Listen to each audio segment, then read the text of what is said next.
Transformers 1 is finally here over in the UK. For some reason, despite the fact that the US release was, like September 20th, in the UK it was actually October 11th, because screw us, I guess. And to be fair, I wasn't crazy excited for this movie when I first heard about it. This just looks like another weird reboot, now animated with some cringe jokes in it. Or at least that was very much the first impression I got out of the trailers, and it turns out this is just outright a sleeper hit of a movie. I would go as far as to say I think potentially this is one of my favorite movies of the entire year.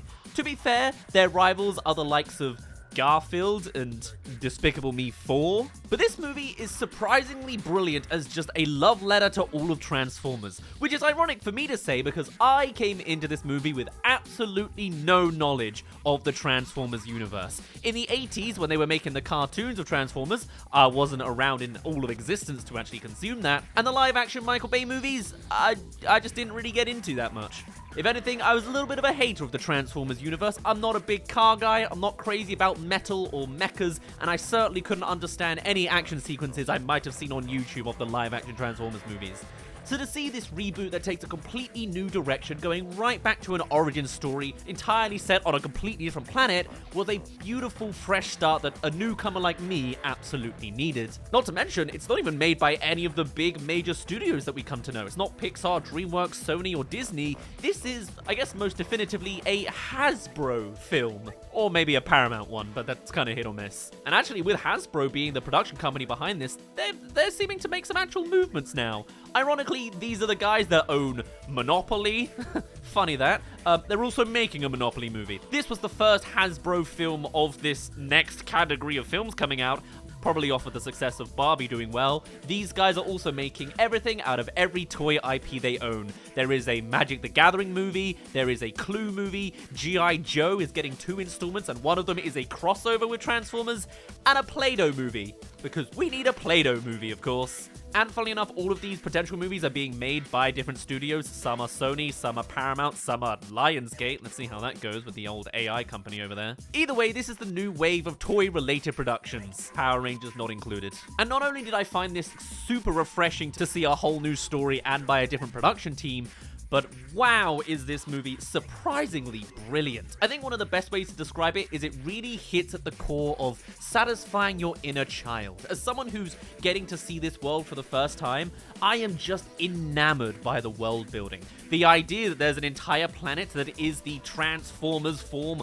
of a giant original Transformer, alone, that is incredible and interesting to hear about. To then see there's all these things like robot deer on this wildlife on the surface, where there are these rock formations that grow and shrink. There's an entire city of Transformers, some without a core that are smaller than the others and have to mine an energy resource to fuel the rest of the planet. It's just endlessly fascinating. And this story does a very simple and standard thing of seeing a character at the very bottom of the social hierarchy, a nobody with no core as a miner in this society, building their way up to more and more upgrades to eventually becoming a prime. Along the way, we then of course see our characters turning into the titular characters that we know in the future. And I don't think there's any spoilers to say, hey, the guy who's gonna be Megatron turns out to be Megatron. Is that, Plus, you've probably seen this movie 3 weeks ago anyway. But for me, a guy who knows about Transformers probably at the latest possible stage, I really loved this movie. Sure, in a lot of ways, this has the standard trope of being surprisingly standard and safe because it is the first installment, but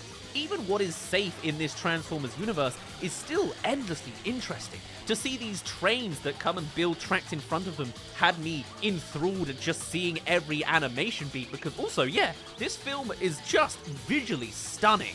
It's got a specific style, and it's not exactly Spider-Verse or Teenage Mutant Ninja Turtles, but I think it's satisfying enough and works really well to adapt these very robotic characters in a form that's still relatively smooth and nice on the eyes. And that's not even getting into the surface of the planet, where there's this brilliant twilight from the setting sun and the likes, as well as all the artistic choices, like seeing D16's eyes slowly turning to red and having those little flares that follow along when they move sometimes. And then beyond the visuals, whilst the actual plotline is relatively simple, Miner goes and upgrades along the way, discovers that their whole world is a lie, goes back to fight against the bad guy, and then their friend turns out to be the bigger bad guy. all the while kind of crossing over to a Bug's Life storyline of the miners have to make all this energy and they need more because they're giving it away to some other bad guys is its own, standard, as much as that sounds complicated when you say it all out loud right there. What is especially good on the writing front beyond the simplistic plotline that does its duty so you know you can be satisfied with a first film to then lead into future films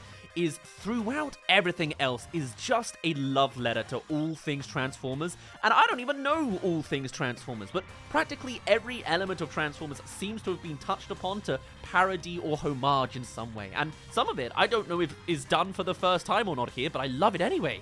Being able to kill one of the bots by transforming, twisting their body around to rip them in half. Brilliant. Even one of the opening gags of "Watch me transform," it does all the cinematic shots of transforming and then cuts to them running away. Mwah! Brilliant. I think I just really like parody comedy. It's kind of like the next level beyond just Marvel quipping and genuinely showcases an understanding of how the world of Transformers works and lives and functions, and then subverting it in ways that's satisfying for every audience member to see. And if you're liking this video, you're halfway through, come along and subscribe if you haven't already. Thank you very much. I love simple things like within action sequences being able to dodge a headshot by sinking their head partially into a transformation. And one of my favorite gags of the whole film, surprisingly enough, is Keegan-Michael Key. Not when he's talking, Bumblebee can be a little annoying, and that's the point, but I loved the shot of him becoming a car by all means other than the wheels, and then his hands are just out there flailing around. Such a simple, kind of obvious parody gag. It works so brilliantly well that I just adore it in so many ways, and I don't even know all of the things they're referencing. There are these big splays of all these primes that you see at multiple points, really. I don't know what any of their names are, but there they are, and I'm sure if I did know it, I'd be just gushing to see that kind of representation on screen so succinctly. It's funny that the marketing seemed to showcase all of the worst jokes and not a lot of great qualities, when in actuality some of the more parodious elements are some of the highlights genuinely throughout this movie. It's a really funny movie throughout. The only real thing it's missing, other than a slightly more subversive plotline, is the fact that there isn't that crazy of an emotional core to it. There's a little bit, there's that portrayal, there's some like moments in there, but there's not quite that, Pixar makes you cry element that would elevate it to be along the levels of Spider-Verse and Mitchells vs. Machines, but even then, I'm still well and beyond satisfied with the outcome of this movie at the end of the day. And there's still all sorts of other things for me to gush about. Seeing for the first time how the magic system works and the different power scaling was genuinely interesting to see all unfold over the course of, 100 minutes? And there's even some of those epic scale blah moments in there, such as, I guess here's the spoiler territory, when Orion Pax is dropped down into the core of the planet itself and is then spoken to by Primus and given the big MacGuffin that they need. The fact that there is just a core that is the soul of a being because the whole planet is somewhat alive and can speak to you after reaching what you would assume is death and the worst point a character can be, is just like a brilliant, great, epic story beat to then progress into becoming the Optimus Prime.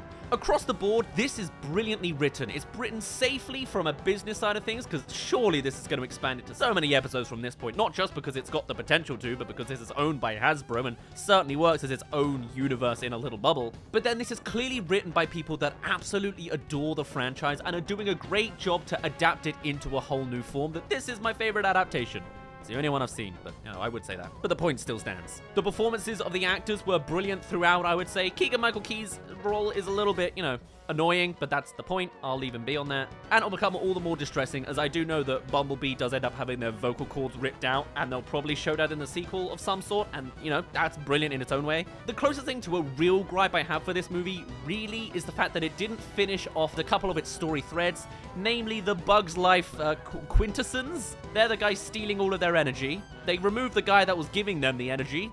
They don't come back. There could have been another final fight scene against them, but I guess it kind of makes sense that they don't want to do that, considering there are a lot of action sequences in this movie. And I've seen that be a complaint by other reviewers saying they can't quite understand what's going on.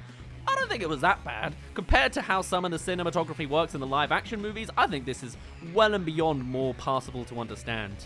It is a little bit funky with people transforming and half transforming, and I don't know if that's the case usually in Transformers movies, but I think it's fair enough. You can understand most of it, and I think it's fine. I really liked the action sequences. It's just prowess of animation.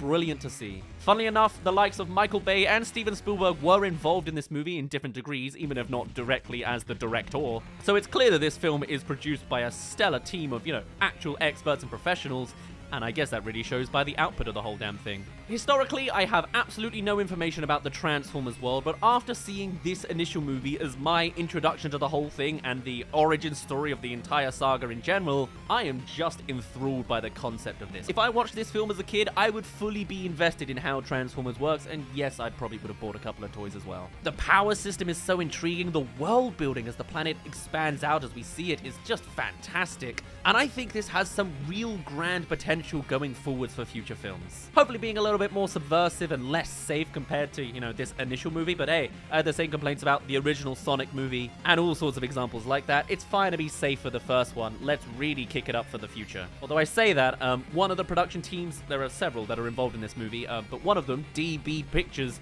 also did Madam Web this year, so it's kind of highs and lows in all ways, and this might be a marker of just trying to copy the success of Barbie.